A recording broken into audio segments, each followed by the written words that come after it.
I'm John Stolarczyk. Welcome to another episode of Film Focus.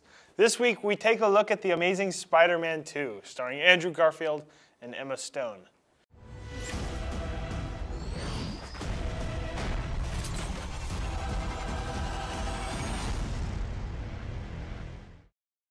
Peter Parker, played by Andrew Garfield, is plagued with visions of his girlfriend's dead father, to whom he promised he would stop dating Gwen Stacy, played by Emma Stone. He then breaks up with her, which leads to a will they, won't they scenario, which pretty much takes up the rest of the film.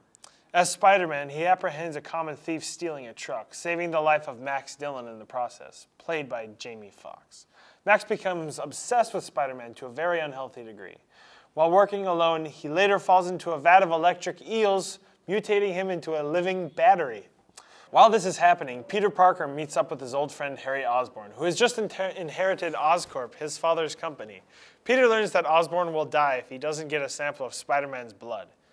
Parker refuses, driving Harry to ingest a sample of radioactive spider venom, turning him into the Green Goblin. Now Peter has to clean up his mess. What? What are you doing? What am I doing? I'm doing my laundry. Last time you did it, you turned everything blue and red. Now the acting in this movie is actually very good. Emma Stone, Andrew Garfield, and Sally Field all give great performances. Emma Stone and Andrew Garfield have great chemistry together.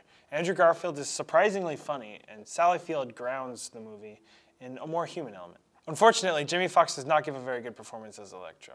His Max Dillon / Electro character is very poorly written, and most of his motivations don't really make any sense at all. At one point, he's obsessed with Spider-Man, but later wants to kill him for having too much exposure. It doesn't make any sense at all. And later on in the character, his Electro, which purportedly is made of electricity, gets hit by a car. It doesn't make any sense at all. Now, there's too much energy spent on the dynamic between Peter Parker and his father, Richard Parker. Richard Parker ran off when Peter was very small, and Peter has up until this point thought that his father and mother didn't love him at all. However, this is not the case, as Peter finds, but the payoff to this is simply that Harry Osborn ingests venom that his father did, and that's about it. It doesn't really make much sense after that. Peter Parker, Harry Osborn. It's been 10 years. What have you been up to? I do some web design.